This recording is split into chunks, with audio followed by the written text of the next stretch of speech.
If you watch Channel 9, there's no way you've missed this.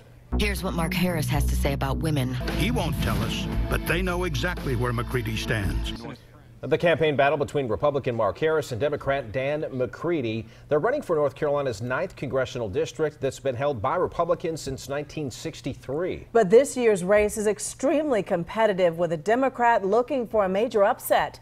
Eyewitness News anchor Paul Boyd investigated the claims from each side, putting those political ads to the truth test. Mark Harris said what? Attack ad after attack ad.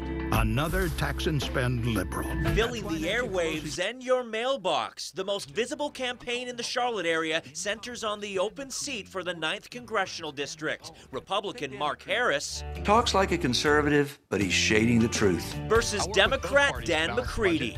Mark Harris and his friends keep lying about me. Their campaigns and the political action committees that support them are spending millions of dollars. We put some of the ads to a truth test to help you sort through the noise. Here's what Mark Harris has to say about women. Democrats in Congress have spent major dollars running this attack ad. Harris even said women should submit to their husbands.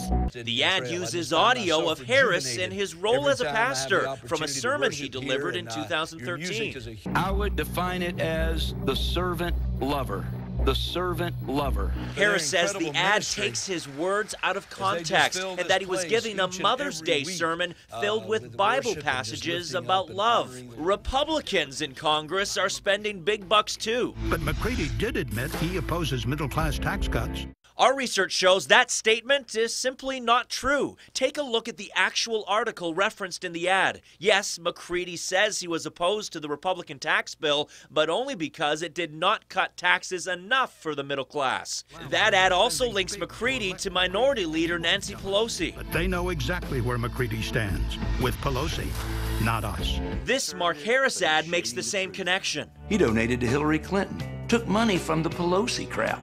Dan McCready says it's a misrepresentation and has promised not to support Nancy Pelosi for Speaker of the House. But his campaign has, in fact, received more than $300,000 from a group affiliated with Pelosi called the House Majority PAC that's spending on races across the country. Now take a look at this attack ad. Mark Harris would break our promise to those who've earned their Social Security and Medicare. He supports plans to cut those programs. The graphics and music are ominous, but a closer look with our truth test shows the facts are a little fuzzy on this one. While Harris has called for entitlement reform, he doesn't suggest taking away programs from seniors or anyone close to the same age as the actor in the ad. Now, to be sure, there are positive messages coming from both candidates as well, but our truth test makes clear both campaigns and their political supporters are pushing the boundaries when it comes to defining their opponents. Back to you.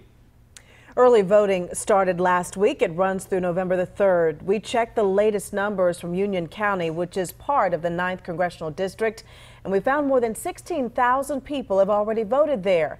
We have a full list of the early voting locations inside Paul's story at WSOCTV.com and on our WSOC TV app.